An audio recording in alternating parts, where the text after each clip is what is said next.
Hello friends, welcome back to Janki coaching classes YouTube channel. तो friends, आज की video में हम लोग डिस्कस करेंगे कि जो बिहार शिक्षक भर्ती के लिए जो नई नियमावली आई है और उसके लिए जो बीपीएससी के द्वारा एग्ज़ाम कंडक्ट कराने की बात की जा रही है, तो उसका क्या अपडेट है और जो लोग विरोध प्रदर्शन कर रहे थे, चाहे वो पटना में हो या फिर अन्य जगहों पे हो, उसके बाबत जो है जो शिक्षक संघ के जो अध्यक्ष हैं और हमारे बिहार के जो शिक्षा मंत्री प्रोफेसर चंद्रशेखर, उनकी बातें भी जानेंगे। तो अगर आपने अभी तक इस वीडियो को लाइक नहीं किया तो वीडियो को लाइक कर दें, इसे अपने सब मित्रों के साथ शेयर करें और अगर आप चैनल पर नए हैं तो चैनल को सब्सक्राइब भी कर लें। तो चलिए बिना कोई देरी किए हम लोग वीडियो को शुरू करते हैं। तो देखिए, जैसा कि ये पेपर का कटिंग है प्रभात खबर का, कल यानी 18 तारीख, तो इसमें लिखा हुआ है कि नियोजित शिक्षकों को राज्यकर्मी बनना है तो एक कदम आगे बढ़ें। ये हमारे शिक्षा मंत्री का बयान आया है। ये बयान सोमवार को इन्होंने दिया था। क्या कहता है कि शिक्षा मंत्री प्रोफेसर चंद्रशेखर ने कहा है कि नियोजित शिक्षकों को राज्यकर्मी का दर्जा पाना है तो एक कदम आगे बढ़ें। गुणवत्तापूर्ण शिक्षा के लिए ऐसा जरूरी है। सोमवार को संवाददाताओं से बातचीत के दौरान उन्होंने कहा कि नियोजित शिक्षकों से वही सवाल पूछे जाने हैं जो वो पढ़ा रहे हैं, अर्थात वही प्रश्न पूछे जाएंगे जो कि वो अभी तक जो है पढ़ाते आ रहे हैं। उन्होंने कहा कि जब प्रोफेसर बनने के लिए तमाम प्रतिस्पर्धाओं से गुजरना पड़ता है तो बेहतर शिक्षकों के चयन के लिए परीक्षा का विरोध क्यों।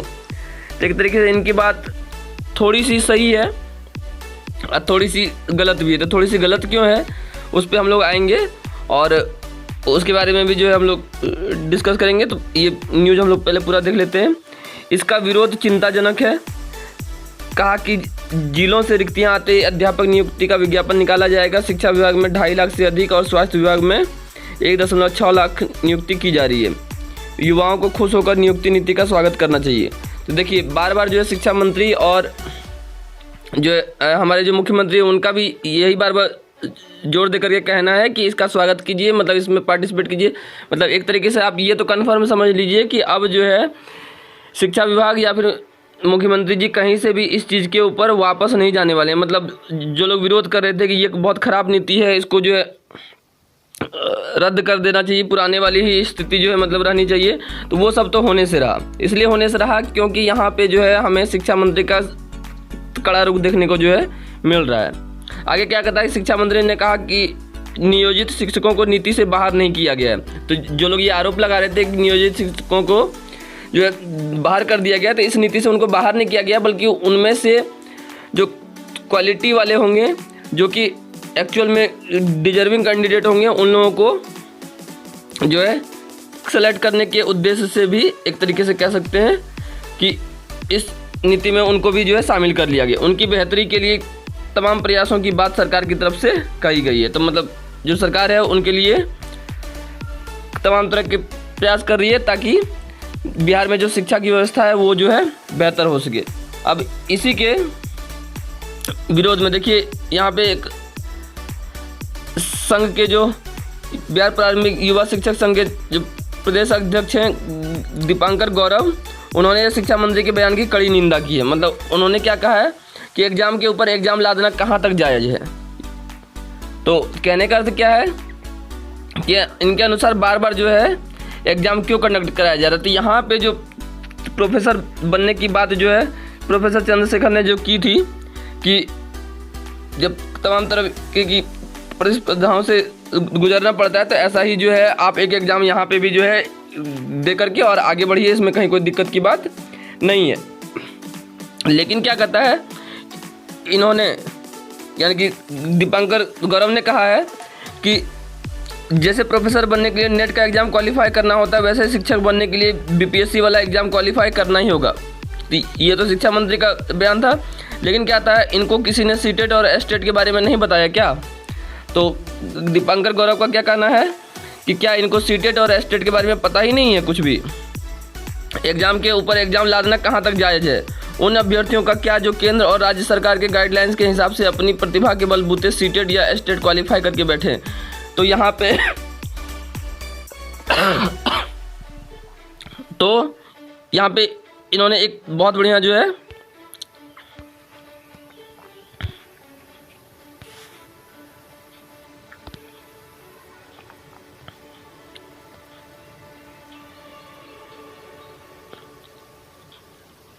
तो यहाँ पे इन्होंने क्या कहा है कि उन अभ्यर्थियों का क्या जो केंद्र और राज्य सरकार के गाइडलाइंस के हिसाब से अपनी प्रतिभा के बलबूते सीटेट या स्टेट क्वालिफाई करके बैठे हैं। तो जो लोग भी स्टेट और सीटेट क्वालिफाई करके बैठे हुए हैं वो भी अपनी प्रतिभा के बलबूते, तो उन लोगों को घबराने की जरूरत ही नहीं है।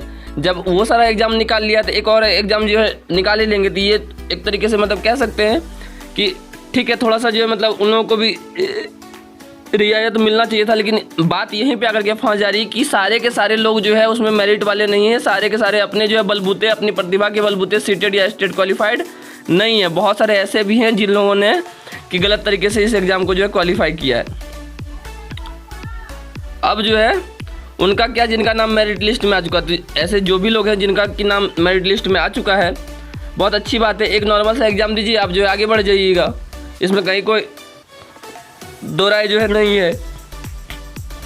अब इसी से मिलता जुलता जो समाचार है वो ये देखिए, बिहार में बेरोजगारी दर राष्ट्रीय औसत से ज़्यादा पर हरियाणा और राजस्थान से कम। मतलब पेपर छापने वाले ने भी, तो प्रभात खबर वालों ने ऐसा मतलब घुमा फिरा करके न्यूज़ दिया है कि आदमी जो है समझे तो आखिरकार समझे क्या, कि राष्ट्रीय बेरोजगारी दर जो है वो बिहार में औसत से ज़्यादा है।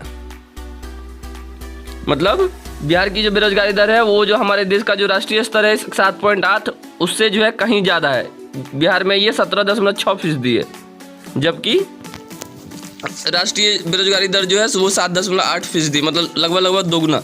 लेकिन इसके बावजूद भी पीठ जो है थपथपा रहे प्रभात खबर वाले या फिर सरकार के लोग ये कह करके, या फिर यूँ कह लीजिए कि पेपर वालों ने एक पर्सपेक्टिव देने की कोशिश की है कि हरियाणा और राजस्थान से यहाँ पे बेरोजगारी दर जो है कम है। क्यों कम है भाई?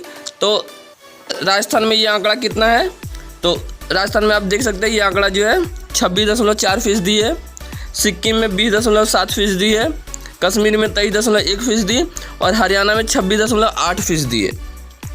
तो इस तरीके से ये अलग अलग है। साथ ही साथ झारखंड में जो बेरोजगारी दर है वो हमारे बिहार की बेरोजगारी दर से 1% जो है कम है। मतलब यहाँ पे 17.6 है तो वहाँ पे जो है 16.6 या 5 के आसपास होगा।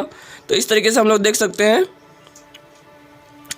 कि जो है एक ये भी जो काफ़ी बड़ी बात निकल करके आई, इसका जो है प्रमाण आप अपने घर के आसपास गांव मोहल्ले में देख सकते हैं, जिलों में देख सकते हैं कि लोग जो है अक्सर काम करने के लिए दूसरे राज्यों की ओर पलायन कर जाते हैं। उनकी भी मजबूरी है, वो आखिरकार करेंगे तो क्या करेंगे।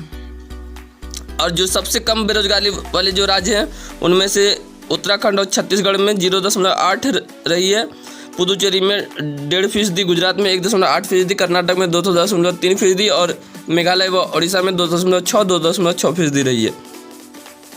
तो ये जो है लगातार एक तरीके से कह सकते हैं कि बेरोजगारी, मतलब एक तरीके से कह सकते हैं कि लोग काम करना चाहते हैं लेकिन लोगों को काम उपलब्ध नहीं हो पा रहा है। तो जितने भी फैक्ट्रीज है, कल कारखाने वगैरह हैं और बाकी सारी चीज़ें हैं वो जो है इस्टेब्लिश नहीं हो पाती है, या फिर अगर है भी कुछ तो वो सही ढंग से वर्क नहीं कर पाते, जिस वजह से कि लोगों को काम की तलाश में यहाँ से बाहर जाना पड़ता है। तो सरकार को इस और भी जो है थोड़ा सा ध्यान देना चाहिए। सिर्फ स्टार्टअप करने से नहीं काम चलेगा, जो पहले से जो उद्योग चल रहे हैं उन लोगों के ऊपर भी थोड़ा सा ध्यान देने की ज़रूरत है, ताकि उनमें भी जो है बेहतर जो है किया जा सके और लोग जो है वो काम की तलाश में दूसरे तीसरे राज्यों में ना भटकें। आपने देखा होगा कि अभी बहुत सारे जो है मीडिया रिपोर्ट्स में मनीष कश्यप का नाम उछल करके आ रहा है कि उन्होंने जो है बिहार के बारे में भ्रामक जानकारी फैलाई, भ्रामक तथ्य जो है पेश किए। तमिलनाडु पुलिस ने जो है घटना को सिरे से नकार दिया कि नहीं, ऐसा कुछ हुआ ही नहीं है, जबकि एक्चुअल में जो लोग काम करने के लिए जाते हैं उन लोगों के साथ वहाँ पे मारपीट हुई है। और मारपीट क्यों हुई है उसका सीधा सा जो रीज़न था वो ये था कि यहाँ से जो काम करने वाले जो मजदूर जो जाते हैं उस साइड में, वो लोग कम मजदूरी में काम करने के लिए तैयार हो जाते हैं। मतलब नॉर्मल वहाँ पे जो उन लोगों की जो बैठक हुई थी उस बैठक में ये निर्णय लिया गया था, ये भी मैंने न्यूज़ चैनल पे ही देखा था कि उनकी जो न्यूनतम मजदूरी थी, कहा गया था कि कम से कम जो है आप लोग 800 से 1000 रुपया जो है पर डे का मजदूरी लेंगे तमिलनाडु में। वहाँ के लोकल के जो मजदूर यूनियन के जो अध्यक्ष होंगे उन्होंने कहा था कि कम से कम 800 से 1000 रुपया आप पर डे का लेंगे तो ही जो है आप काम करेंगे। और इस साइड में बिहार झारखंड से जाने वाले जो ज़्यादातर लोग होते हैं यहाँ पे रोज़गार की कमी होती है तो लोग यहाँ से काम करने के लिए जाते हैं, यहाँ से इतना पैसा खर्च करके घर परिवार से दूर, तो उनको लगता है वहाँ पे बैठ करके हम क्या करेंगे, तो वो लोग जो है कम में ही काम करने के लिए तैयार हो जाते हैं। मान लीजिए कि 800 या 1000 रुपये जो तय किया गया है, तो बोलता कि नहीं हम जो है 600-700 में भी जो है कर देंगे, हम 500 में भी जो है काम कर देंगे। क्योंकि हम लोगों के लिए इधर खास करके बिहार के लोगों के लिए एक दिन में 500 रुपये का अर्निंग, इट मीन्स कि वो जोड़ करके देखें महीने का तो 15,000 रुपये हो जाता है। 15,000 रुपये यहाँ के लोगों के लिए बहुत बड़ा अमाउंट है, क्योंकि गांव में रहने के कारण से महीने का 4 से 5,000 रुपया भी अर्निंग जो है यहाँ पे नहीं हो पाता, तो उनके लिए 15,000 रुपये बहुत बड़ा अमाउंट हो जाता है, तो वो लोग वहाँ पे काम कर लेते हैं। तो उसी के विरोध में बहुत सारे लोगों के साथ मारपीट हुई है और ये जो है सत्य है। अब पुलिस ने नकार दिया, बिहार प्रशासन ने जो है नकार दिया, क्योंकि वो भी कहीं ना कहीं जानते हैं कि अगर इसको अगर स्वीकार कर लेंगे तो फिर हो सकता है कि मामला और ज़्यादा जो है बिगड़ सकता है। तो इसकी और भी थोड़ा सा जो है ध्यान देना चाहिए। तो यही सारी बातें थी जो कि मैंने इस वीडियो में डिस्कस की। आई होप कि ये वीडियो आपको पसंद आया होगा, और यदि वीडियो पसंद आया है तो अगर अभी तक भी आपने जो है हमारे चैनल को सब्सक्राइब नहीं किया, चैनल को सब्सक्राइब कर लें, इस वीडियो को शेयर करें और इसे लाइक भी करेंगे। तो मिलेंगे बहुत जल्द अगली वीडियो में, तब तक के लिए अपना ख्याल रखिए। Thank you.